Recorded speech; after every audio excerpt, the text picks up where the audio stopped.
this is not part of the normal trade conversation, and it's part of Trump's approach to Russia's unprovoked aggression in Ukraine. But precisely that connection shows how erratic Trump can be, because he has not sanctioned or tariffed Russia for violating the sanctions, nor has he sanctioned or tariffed China for violating the sanctions. And China is a much bigger purchaser than India is.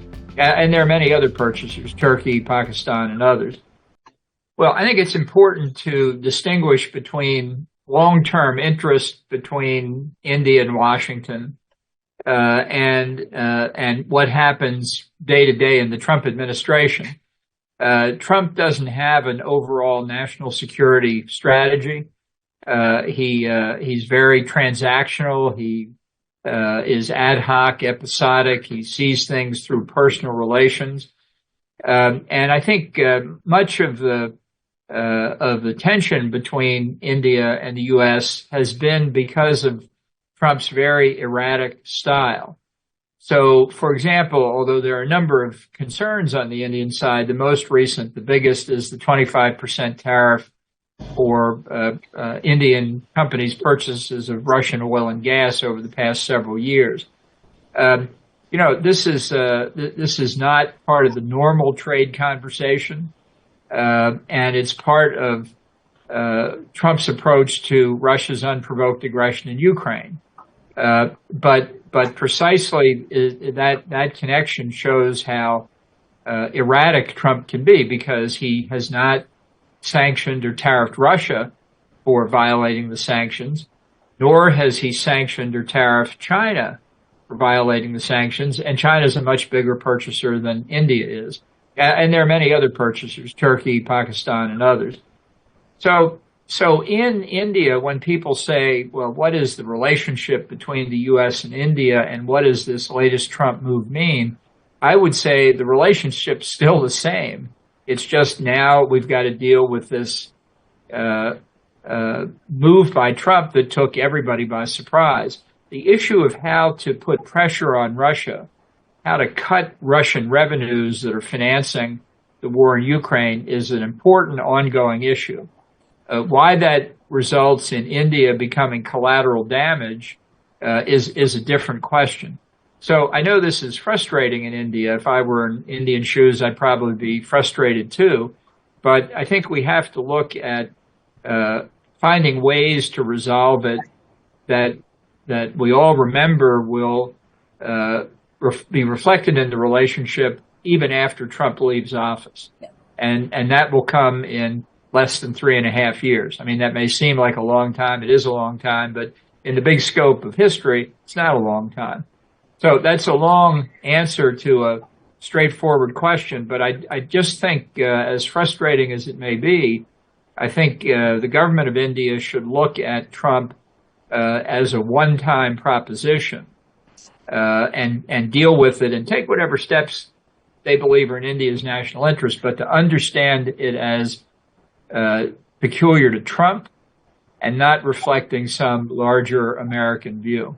I think where the negotiations are going to start is on the other part of the 50% tariff, the 25% that was imposed unilaterally by Trump. Now, my understanding is that Indian negotiators and U.S. negotiators felt that they had been close to reaching an agreement, and that the Indian side was surprised when Trump just sort of out of nowhere said 25%. And again, I can understand the feeling, but it seems to me that the two sides are not that far apart, that continued negotiations will lead to agreement, and that I hope to try and look for the silver lining in this cloud, that it also then leads to further discussions, not about tariff levels, but about how to eliminate the tariffs and how to open up markets in both countries, because I think closer economic cooperation is in both countries' interest. I wouldn't call it a strategy. I mean, I think he believes, based on his real estate career in Manhattan,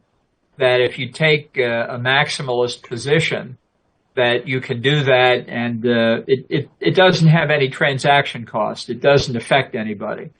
and then you can reach a deal and everybody's happy. And I don't think he appreciates in the international context that's not the way most people behave.